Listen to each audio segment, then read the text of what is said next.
스타시드는 1986년 발표된 브래드 스타이거의 저서 스타피플에서 첫 등장한 단어다. 직역하면 별의 씨앗, 즉 다른 별에서 온 종자에 해당되는 사람이란 뜻이다. 스타시드는 별자리 유래에 따라 플레이아데스, 시리우스, 오리온, 안드로메다 등으로 나뉘기도 하며 1950년부터 80년대에 태어난 이들을 인디고, 80년대 후반에서 90년대 후반을 크리스탈, 2000년 이후에 태어난 이들을 레인보우 차일드로 나누기도 한다. 이들은 공통적으로 1980년대부터 활성화되기 시작한 외계 채널링 정보들에서 공통적으로 언급되며, 채널링 메시지에서 자주 사용되는 라이트워커 또한 이와 유사한 측면이 존재한다. 차이점이 있다면 빛의 일꾼은 그들의 카르마로 인해 자신의 영적 진화의 장애를 받게 되자 지구의 인간으로 태어나 오랜 윤회를 거듭했으며, 인류에 대한 봉사와 헌신을 통해 자신의 카르마를 청산하고 영적 상승을 도모하고자 하는 존재이고, 스타시드는 다른 행성과 은하계에서 살았던 오랜 존재가 그들의 지식과 빛을 공유하고 진화에 참여하기 위해 지구에 육화한다는 것이다. 물론 이러한 주장을 명백하게 증명해줄 증거는 존재하지 않는다. 그럼에도 본인을 스타시드 혹은 빛의 일꾼이라 주장하는 자들은 존재한다. 결국 선택과 믿음의 영역이며 자유의지이기 때문이다. 단, 이러한 특징에 본인이 일부 해당된다고 오만한 특권 의식을 가지는 일부 사람들이 있다. 이전 빛의 일꾼 편에서 언급했듯 이는 영혼의 성격, 특성 중 하나일 뿐이라는 것을 당부한다. 오늘은 별에서 지구로 온 이들, 스타시드의 공통된 특징에 대해서 이야기해보겠다. 별에서 온 그대. 스타시드들은 혼자 있을 때 한 번쯤 이러한 혼잣말을 남긴 적이 있을 것이다. 나는 왜 이곳에 있는가? 진정으로 나는 누구인가? 왜 이러한 말을 내뱉는지 본인도 알지 못한다. 알 수 없는 공허함과 허무감이 되풀이 되던 어느 날, 끝끝내 확신에 찬 한마디를 내뱉었다. 나는 외부인인가? 그렇다. 당신은 태초의 지구 행성의 것이 아니었다. 당신은 지구가 아닌 다른 곳에서 왔으며, 별에서 온 그대는 당신을 칭하는 말이다. 당신은 오래된 영혼이지만 그 기원은 지구에서 가까운 듯 멀리 떨어진 다른 행성과 은하에 있으며, 그때의 아련한 향수들로 가슴 한켠이 비어있는 공허를 느끼는 것이다. 당신은 때때로 우두커니 밤하늘에 별을 올려다본다. 현재 우리가 바라보는 별의 모습은 과거에서 온 별빛이다. 과거에 존재했던 찬란한 빛을 응시하며 창백하게 빛나는 달의 움직임도 묵묵히 관찰한다. 어쩌면 그들이 바라보는 그 빛은 찬란하게 빛났던 자신의 고향을 바라보고 있는 걸지도 모른다. 스타시드들은 우주와의 깊은 교감을 느끼고자 한다. 우주와 별, 공상과학, 외계인과 UFO 등 아직 풀리지 않는 미스터리들은 그들을 크게 매료시킨다. 이들의 이러한 특성은 결코 우연의 산물이 아니다. 왜냐하면 이들은 모두 별에서부터 왔기 때문이다. 외로운 늑대. 이들은 한 마리의 외로운 늑대이다. 스타시드들은 오랫동안 혼자 지내는데 아무런 문제가 없기 때문이다. 물론 본인 스스로가 누군가와 교류하는 삶을 살고자 마음먹는다면 그들은 그렇게 될 수 있다. 사교 모임에 주기적으로 참석하거나 사람들이 붐비는 장소에 가는 것도 전혀 문제가 되지 않는다. 하지만 이는 장기적으로 지속되지 못한다. 그들은 가십거리들로 가득 찬 무의미한 대화에서 의미를 발견하지 못한다. 이러한 대화에 끼어들기보다는 오히려 구석으로 물러나 사람들을 관찰하는 것이 더 의미 있다고 생각한다. 그들에게 의미 있는 대화란 그들의 영적 수준과 연결될 수 있는 깊은 대화를 나누는 것이기 때문이다. 이러한 무의미한 교류를 지속하는 일에 그들은 이내 지쳐버릴 것이다. 이들에겐 주기적으로 자신을 탐구하는 시간이 필요하다. 그들은 고독을 사랑하기 때문이다. 혼자 있으면 어쩔 줄 모르고 혼자 있을 수 없는 사람들이 많은 반면, 스타시드들은 고독을 즐기고 이 시간을 내부 배터리를 충전하고 스스로를 성찰하는 시간으로 활용한다. 사람들은 종종 고독과 외로움을 혼동한다. 혼자 있을 때 고통스러운 건 외로움이며, 홀로 있을 때 내면적으로 즐거운 것이 고독이다. 고독은 내면적인 자유로움이다. 혼자 있어도 고독할 수 있고 군중들 사이에서도 고독할 수 있다. 친구와 있을 때, 연인과 있을 때 모두 외로움을 느낄 수 있다. 그러나 그들은 이러한 사실을 일찍이 깨달았다. 외로움은 내면과 친해지지 못하고 그 의미를 밖에서 찾으려고 하는 데서 나타난다는 진실을. 영혼과 우주. 당신은 영혼의 존재를 믿고 있는가? 역사적으로 인류는 끊임없이 영혼의 존재를 추적해왔다. 죽음의 순간 21g의 무게가 줄었다는 외과의사 덩컨의 실험. 죽음의 고비를 넘긴 수많은 임사체험자들의 증언을 예로 들 수 있을 것이다. 하지만 언제나 영혼의 존재는 진실이 아니라고 묵살되어 왔으며 과학적으로 증명할 수 없다면 사실이 아니라고 부정되어 왔다. 설령 전 세계 인구의 90%가 영혼 존재를 믿는다고 답은 했을지라도 말이다. 눈에 보이는 이 물질 세계는 너무도 정교하게 만들어져 있다. 이 정교함은 눈에 보이지 않는 비물질로 이루어진다. 스타시드들은 영혼의 존재를 믿는다. 그리고 이는 우주와 깊게 연결되어 있다고 느낀다.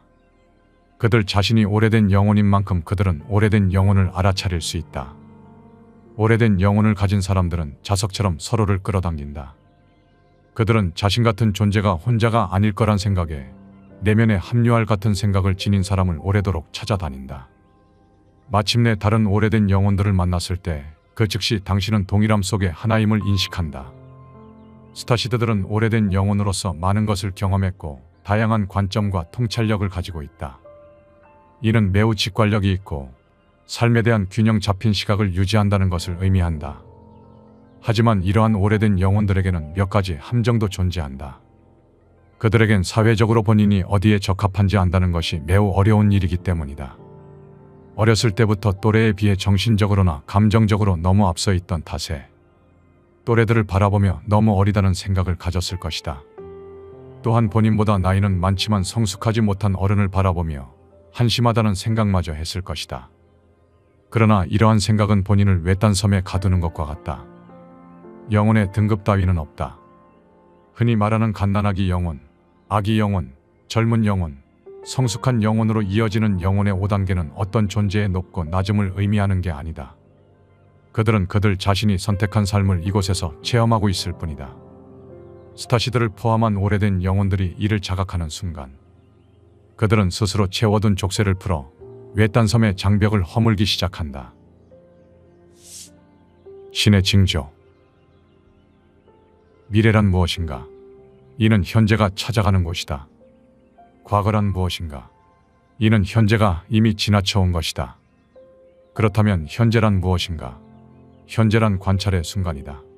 관찰이란 것이 없으면 현재는 없다. 우리 중 어떤 누구도 관찰하지 않는다면 우주 또한 존재하지 않는다.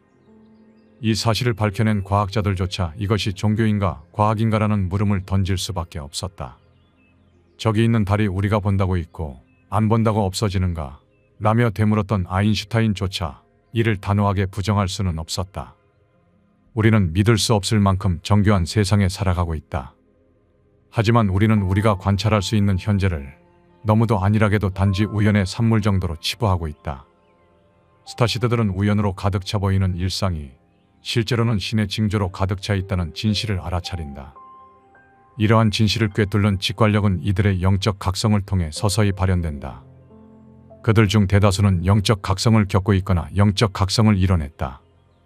그것은 엔젤 넘버, 설명할 수 없는 기억이나 꿈, 지금까지의 관념이 깨부서지는 경험 등 자신만의 특별한 계기로 시작된다.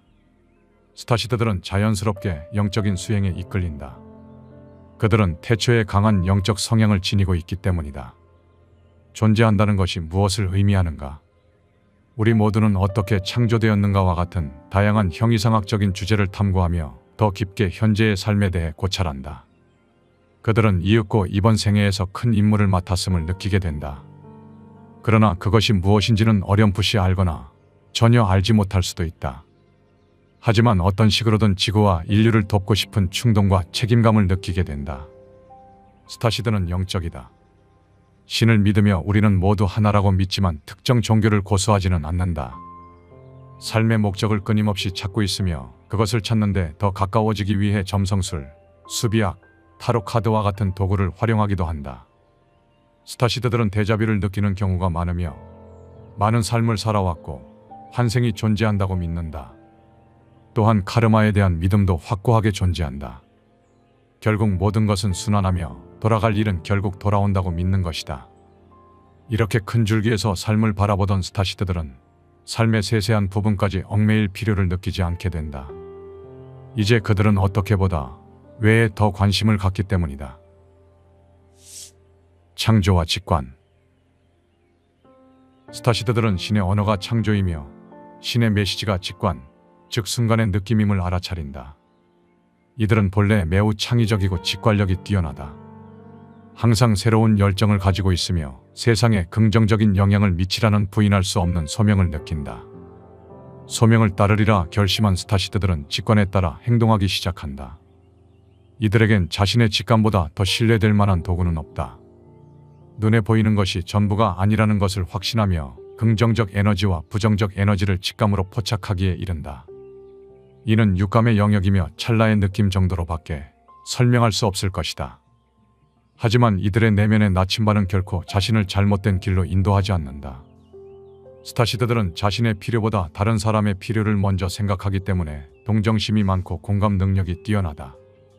따라서 세상에 무언가를 주고 어떤 식으로든 인류를 도와야 한다고 느낀다면 당신은 스타시드일 가능성이 높다. 이들은 언제나 인생에 더 큰 목적이 있는 것처럼 느낀다. 스타시드들은 자신이 영성과 연결되어 있다고 느낀다. 많은 사람들이 설명할 수 없는 것을 논리를 사용하여 설명하려고 시도하지만 그들은 이것에는 영적인 에너지가 작용하고 있다는 것을 알고 있다. 우주의 메시지를 활용하고 이를 사용하여 스스로의 길을 안내한다. 스타시드들은 그들만의 목적이 있다는 것을 알고 있지만 그것이 무엇인지 알기 위해 애쓰고 있다. 세상에 주어야 할 더 큰 것이 있다는 것을 항상 느끼고 있지만 그들 자신이 여기에 있는 이유를 명확히 알 때까지 그들의 소명을 찾는 여정은 멈추지 않을 것이다. 영상의 일부 내용은 책, 스타피플과 방랑자의 안내서 그리고 지식의 서재 개인 견해를 담았다. 당신은 하루에 몇 번이나 하늘을 올려다보는가? 바쁜 일상에 치여 삶을 살아가다 보면 하늘을 올려다볼 기회가 많지는 않다. 사실 하늘이 있었다는 사실조차 까맣게 잊어버리고 살아가는 게 부지기수다. 그러나 힘들거나 지칠 때 자신도 모르게 하늘을 올려다보거나 별을 바라보며 생각에 잠길 때가 많다. 그렇게 우리는 멍하니 하늘을 올려다본다.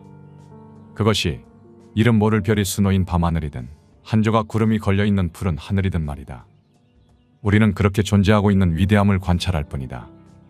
하지만 그렇게 무의미해 보이는 행위가 왜 마음을 따스하게 해주는가? 어째서 지쳐있던 심신에 말없는 위로를 건네주는가? 자식이 부모를 그리워하는 마음인 것일까? 코스모스의 저자 칼 세이건은 우리 모두는 아주 먼 과거에는 별 속에 있었다고 말했다. 우리의 피 속을 흐르는 철, DNA를 구성하는 원소들은 모두 과거 언젠가의 별 속에서 생성되었다. 별들의 먼지로 구성된 우리 몸은 별의 탄생, 별의 진화, 별의 죽음과 초신성 폭발의 과정을 기억하고 있다는 것이다. 즉, 우리 안에는 우주의 장엄한 역사가 새겨져 있다. 시간이 흘러 우리는 그 과정에서 생겨난 창백한 푸른 점, 지구에 와 있다. 시간이 또 흐르면 우리 모두는 별에서 태어나 별로 다시 돌아가게 될 것이다. 언젠가 시간을 벗어난 당신과 나, 우리 모두는 우리가 별의 자손이었음을 알게 될 것이다.